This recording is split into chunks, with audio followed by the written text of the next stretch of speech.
Well, one person who was not on the stage with Donald Trump last night is his nephew, Fred Trump. He voted for Kamala Harris. He joins me now.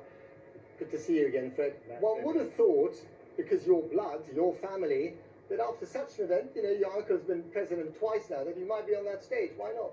Well, he and I have had some big-time differences over the past couple of years, namely when he said my son should just die because he has disabilities, but also because he actually said that. He said that.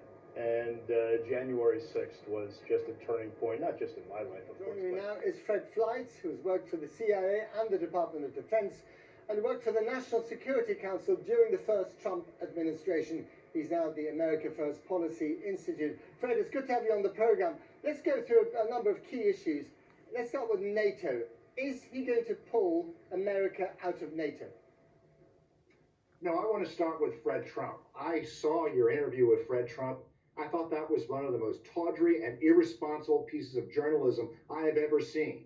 Donald Trump wins a conclusive mandate to remake American politics, to remake global security, and you pull up some relative I've never heard of, I've never seen on TV, to whine about Trump for 5 minutes. It simply goes how the liberal British elite are out to get Trump. They're not interested in objective journalism. That's why the British people were so surprised at this outcome. They've seen these lies of your channel in the BBC, in The Economist. So, I mean, I don't even know what the point is talking with you. You're so incredibly biased. I think Trump is going to remake global politics. And what you're not saying is that, look, Donald Trump's tenure as president was pretty good for the UK, was pretty good for Europe. I seem to remember the Ukraine war started under Joe Biden. That's something I don't think we're going to hear on your channel. I was hoping to, let me just say, I was hoping to get to all those points, and I'm glad that you've done that.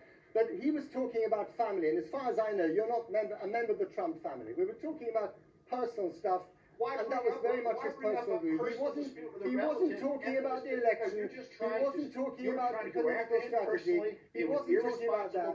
He was talking, whatever. Let's try and be responsible then and talk about the issues at hand. NATO. Will he pull out of NATO or not?